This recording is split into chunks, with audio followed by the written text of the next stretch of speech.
उबलते ऑयल में केले डालें और कमाल देखें, ऐसी मज़ेदार और अनोखी डिश बनेगी ना जिसका एंड रिजल्ट्स देखकर आप हैरान रह जाएंगे। ना ये केक बनेगा और ना ही खीर, लेकिन जो भी बनेगा ना आपके घर वाले मज़े ले लेकर खाएंगे। तो सबसे पहले 1 कप मैंने पैन में डालकर गर्म कर लिया था ऑयल का, और साथ ही इसमें 4 से 5 अदद केले डाल देंगे, हल्का सा फ्राई कर लेंगे। इसके बाद 2 से 3 मिनट तक फ्राई करने के बाद मैशर की मदद से इसको मैश कर लेना है।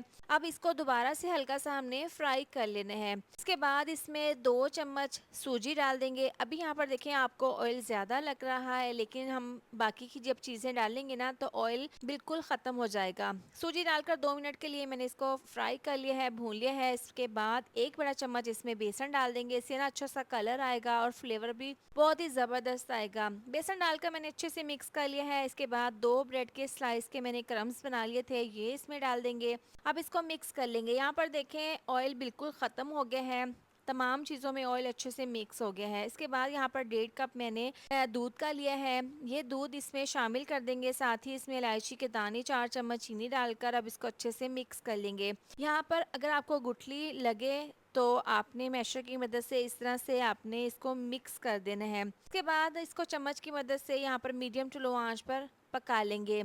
इस पॉइंट पर अगर आपको वीडियो ज़रा सी भी अच्छी लग रही हो तो वीडियो पर प्यारा सा कमेंट लाजमी कर दिया करें, वीडियो को लाइक और शेयर भी ज़रूर कर दिया करें।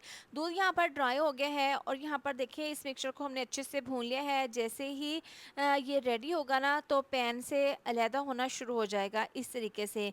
तो ज़बरदस्त सा और बहुत ही ज़्यादा टेस्टी केले का हलवा बनकर तैयार है। इस मज़ेदार सी रेसिपी को ज़रूर ट्राई कीजिएगा, यकीन करें सबको खाकर मज़ा आ जाएगा। तो बहुत ही डिलीशियस यमी सा केले का मज़ेदार सा हलवा बनकर तैयार है।